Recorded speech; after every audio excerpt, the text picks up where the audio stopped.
अच्छा, बहुत सारे लोग को टेंशन है, टेंशन टेंशन एक वजीफा है, बड़ा आसान अमल है, टेंशन दूर। चंद बार पढ़ो, टेंशन दूर, एकदम tension, mind free, mind free, दिमाग फ्री, टेंशन दूर।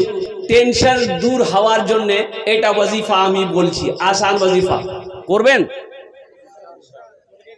अरे করবেন বলুন না, हाथ उठाओ इंशाल्लाह, बताओ टेंशन दूर होने का वजीफा सब जान लेगा इंशाल्लाह, सब पढ़ लेगा। जो पढ़ा लिखा वो तो पढ़ेगा ही पढ़ेगा, जो जाहिल है वो भी पढ़ लेगा।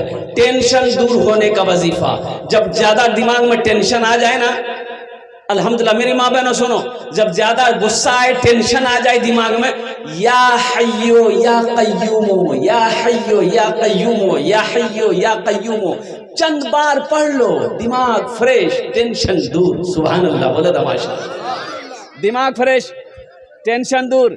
या हय्यो या हय्यो या कय्यूमो, मेरी माँ बहनों, या हय्यो या कय्यूमो पढ़ो, पढ़े ले वो गुस्सा ठंडा ही जा तो दिमाग को टेंशन दूर, दिमाग फ्रेश।